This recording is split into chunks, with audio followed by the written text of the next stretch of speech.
Welcome back. In this video, we'll create an interactive paint application using OpenCV where we can draw rectangles and circles using a mouse.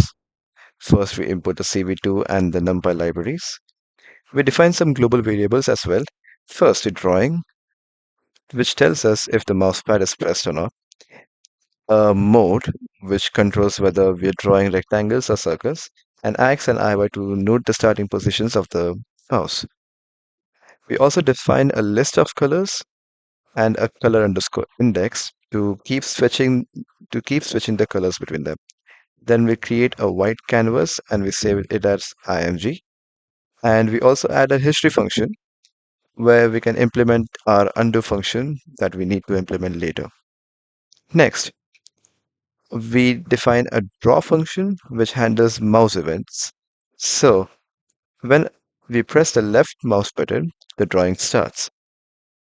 While moving the mouse with the button held down, we draw a temporary shape on a copy of the image, so we can preview it. When we release the button, the shape is finalized and is added to our history.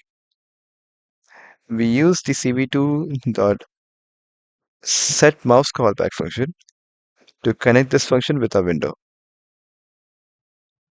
In the main loop, we display the window and listen for key presses. So it says when we press M, it's going to toggle between rectangle and circle. When we press Z, it's going to undo the drawing that we last made, and Q to quit the entire file execution. Finally, we use the cv2 dot destroy all windows to close everything when we exit. Let's execute this file once.